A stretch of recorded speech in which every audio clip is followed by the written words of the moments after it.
Welcome to another episode of the Jampack Report today for February the 18th of 2021. Of course, my name is Samuel Adams and this is a daily gaming news podcast meant to bring you the hottest news you need to know from around the industry. Hosted on YouTube and podcast services around the world 5 days a week, it's your one-stop shop for everything you need to know. So if you enjoy the show and you like what you see, hit that subscribe button and keep coming back for more. But yesterday we saw the first Nintendo Direct since September of 2019, and it brought a lot of announcements, but none of which people were actually expecting, or I should say, most of which people were actually not expecting.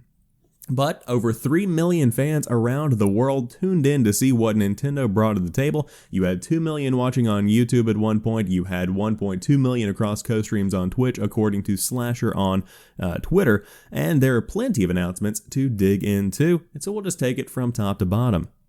First and foremost, Pyra is coming to Smash Bros. Ultimate. Fall Guys is coming to Switch in the summer of 2021. I do think this could also be coming to Xbox as well. It seems like there was a 1-year exclusivity period for the PlayStation side of things on the consoles, so I think that could be the approach that you see Devolver take with that, but it is officially coming to Nintendo Switch in summer of 2021. Famicom Detective Club comes May 14th. Outer Wilds comes to Switch later this summer. Samurai Warriors 5 drops in 2021. Legend of Mana is coming on June the 24th. We got some new Monster Hunter Rise gameplay ahead of its March 26th launch, with a special edition console and controller announced. This is kind of a parsed back version of Monster Hunter World in a way. It's not based off of the same narrative and it doesn't take the same kind of approach, but it's a very simple kind of approach to Monster Hunter. I think that might actually be my in for the franchise if I ever were to go into it. Then Mario Golf Super Rush is coming on June the 25th. It does include motion control support and speed golf multiplayer for those that are looking for a little competition with friends. Finally, the Italian man golfs once more.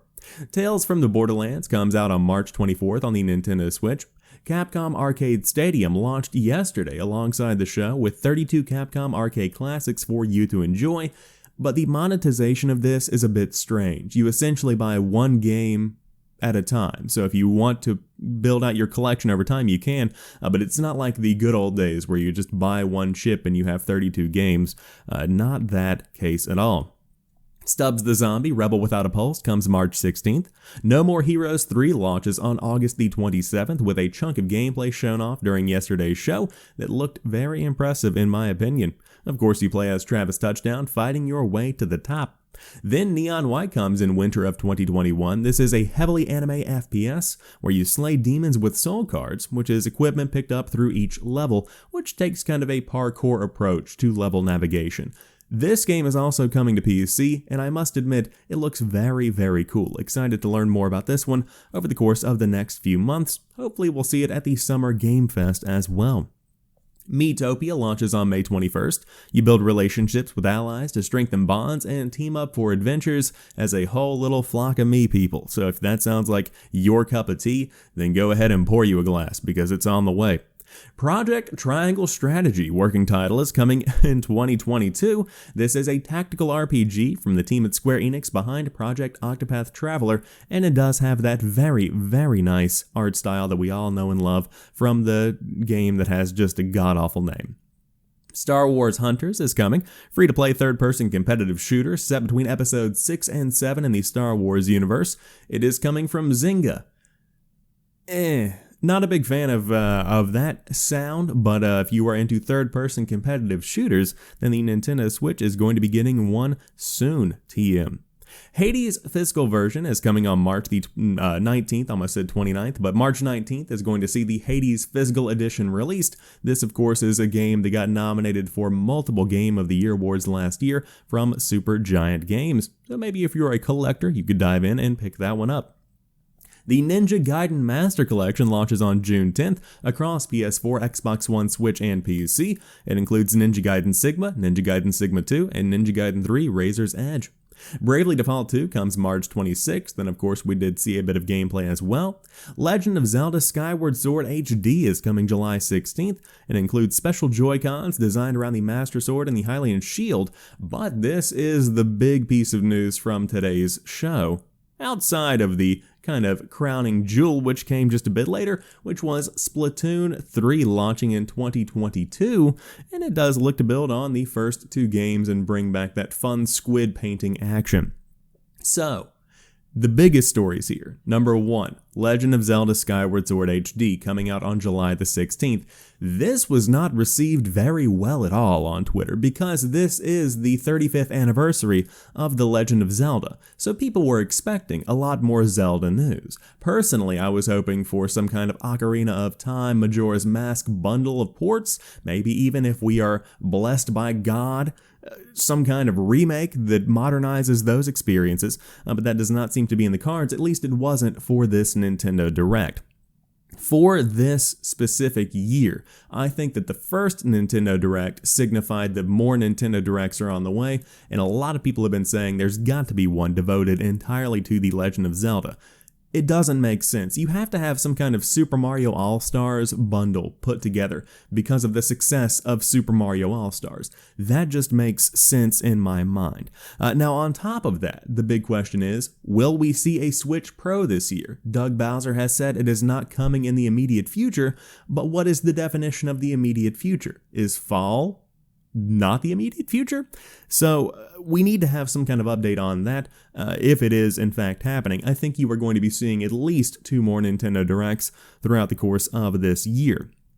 In terms of what was actually announced though, Skyward Sword HD, okay, I'm sure some fans are going to be getting behind that. Splatoon 3 was the big standout success in the world of social media, in my opinion. A lot of people were excited about that, and from my perspective, as somebody who is not a Nintendo Switch owner and not really a big Nintendo fan, I think the Ninja Gaiden Master Collection sounds pretty cool. I do want to dive back into those, and I'm glad they are coming out on the Xbox and PlayStation and PC as well. But in regards to the Switch Pro, I do want to mention that Shuntaro Furukawa has shared the team is working on something truly innovative for their next piece of hardware, going so far as to explore, quote, new forms of entertainment, saying, quote, the hardware and software development teams are in the same building, communicating closely and thinking about how we can propose new forms of entertainment, he said. In order to create a single piece of hardware, we have to do a lot of preparation, several years in advance, so we are working without stopping. In the end, the deciding factor is whether or not to commercialize a product is whether it can create a new experience. So, hopefully some interesting experiences are on the way, but I would love to hear more about what they are working on, but I suppose only time will tell. Overall, this Nintendo Direct broke a streak of silence from Nintendo in terms of big, huge Nintendo Direct announcements, but I think it's an exciting year for Nintendo ahead. And again, as someone who doesn't own a Nintendo Switch, I always judge the success of these by, do I feel compelled to buy a Nintendo Switch? Between No More Heroes 3, Monster Hunter Rise, I'm looking at Project Triangle Strategy, it looks kind of cool. The success of Splatoon has certainly gotten me interested. I've played it with friends a couple of times. I would buy a Nintendo Switch. I would. If I was more of a mobile gamer and I didn't have an Xbox Series X, I'd buy a Nintendo Switch. But right now, again, not really for me, but it does seem to be making its way to the top over time.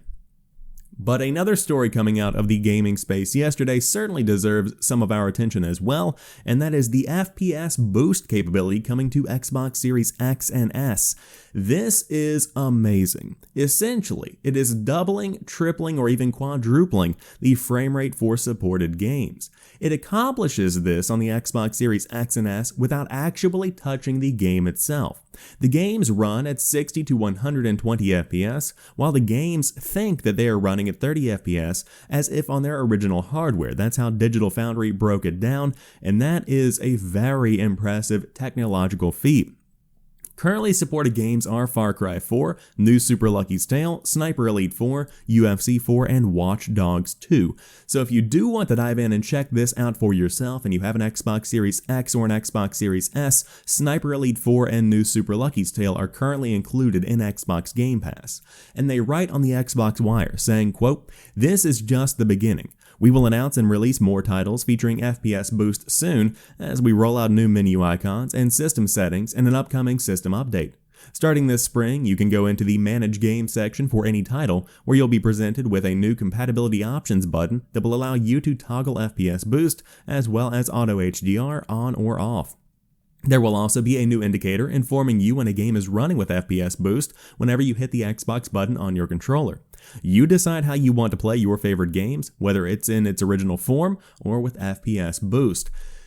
This is phenomenal for game preservation. In fact, watching Far Cry 4, I wanted to go back and play Far Cry 4 because it modernizes experiences with no legwork from the developers. That is incredibly mind-boggling to me.